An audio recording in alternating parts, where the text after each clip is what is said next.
Hi, this is Geeta from Nosh Detox. Welcome. I'm here with Tatu, the Nosh chef nutritionist. Hi there, how are you doing? Good. What we're going to talk about today are alternatives to your natural carbs. Basically, what are healthy carbs? People go on and on about the fact that carbs are bad for you. People ring us up and go, I'm on a no-carb diet. And we're like, oh my God, please don't do that. It's really, really bad for you.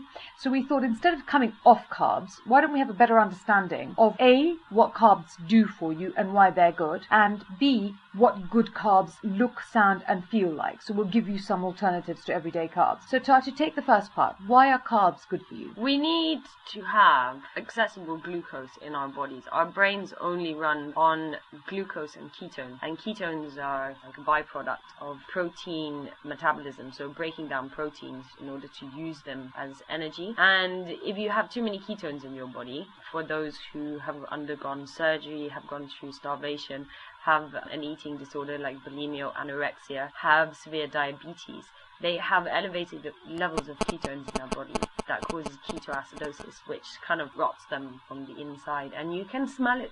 It smells like nail varnish. Ew. Yeah, it's very, very destructive. It's not Do what not you want. go around smelling people.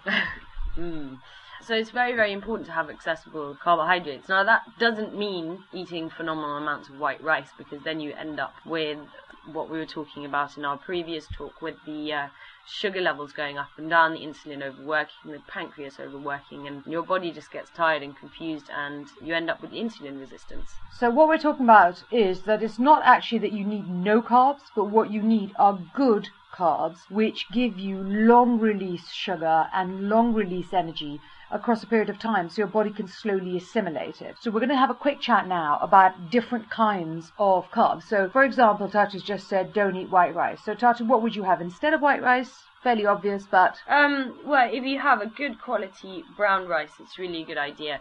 It's high in fiber, it's got lots of B vitamins in it. Depending on where it's grown, you know, the nutrient values will differ, but you're looking at magnesium, loads of fiber, which is really important for flushing out for the liver, and it makes you fuller for longer. So you need less of it. And the thing with yummy. Yeah, and it tastes really good. The thing with brown rice also is actually, funnily enough, cold, it makes a brilliant salad.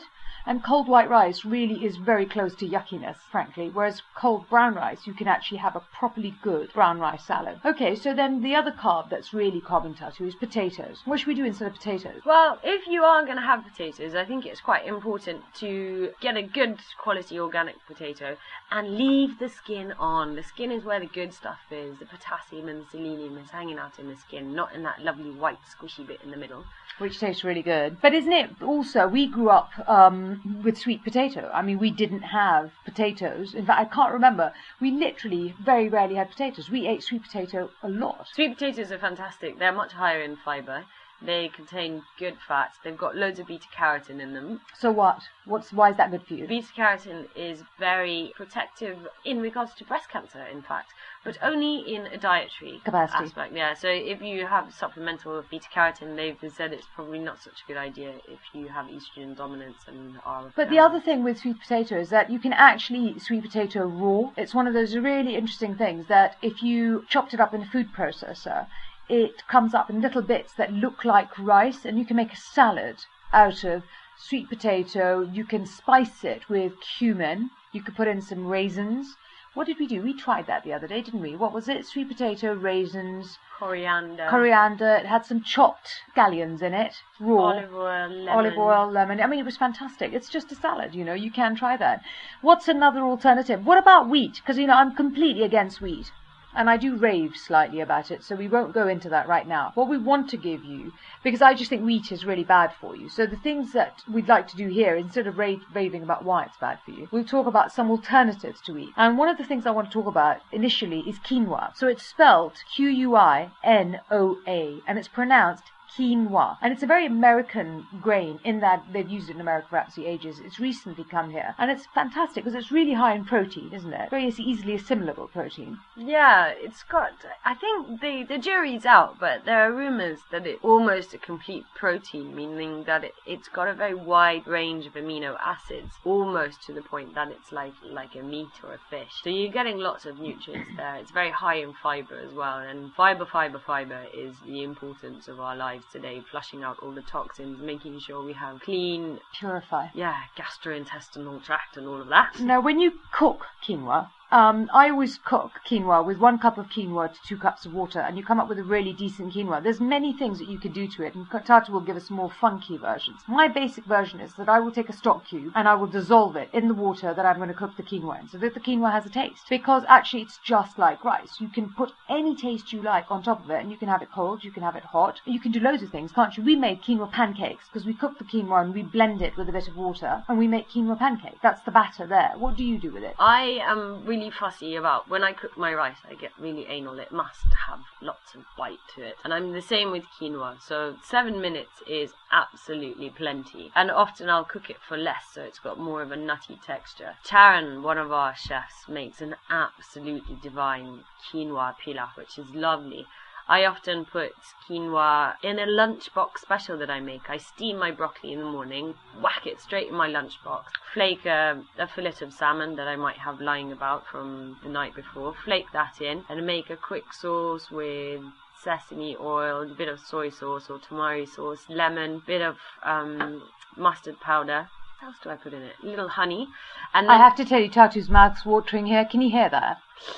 And then throw in 2 or 3 tablespoons of quinoa, give it a good shake, pop the lid on, and by lunchtime your quinoa will have sprouted. It takes 4 hours to sprout, and it makes all the proteins really bioavailable. So is that quinoa cooked, the one you made that salad with? No raw? way. You Just made it raw. raw. That's amazing. Yeah. So I really wouldn't have done any of that, because A, I wouldn't have thought of it, but B, I'm also vegetarian. But I use quinoa instead of couscous, because couscous has gluten in it, so I use quinoa. Anywhere I'm going to use couscous, I would use quinoa instead. And like a tabbouleh salad, Lebanese salad, you put quinoa in that. So there's amazing things you can do. So don't be afraid to buy it, because you see it, and then you buy it. You have it, many of our clients have it, not you of course, have it sitting in their cupboards for absolutely ages and don't do anything with it. Try it. Think of it as rice, move on, and you'll find the most amazing things. You do have to lie to children about what it is. Tell them it's really bad for them, because otherwise mine wouldn't eat it. So we're sort of getting there. Well, you can tell them that it's like a new special type of Italian pasta. Yeah, you could. I also use it in stews. I use it as a thickener. And so when I make ratatouille or something, I'll put quinoa inside it. There are other grains as well. There's amaranth, there's buckwheat, and a couple of other grains that you can use. But those two, like amaranth, is an absolutely fantastic super grain. Now, we just had a conversation about how you'd cook it. Personally, treat it like rice. Again, treat it like rice. But it's a grain that every mouthful goes to putting nutrients into your system. I actually don't care how much amaranth you eat, as long as you don't douse it in butter and then fry it. Just eat it. It's spectacular for you. It's brilliant for children. So if you get them started really, really young on things like amaranth and quinoa, it's great. But now buckwheat, you can actually sprout, can't you? Yeah, it's lovely. And all of the above, you can put them into a seed porridge as well. I often make seed porridges with all of them. And I do it with chia seeds and flax seeds to create that sort of...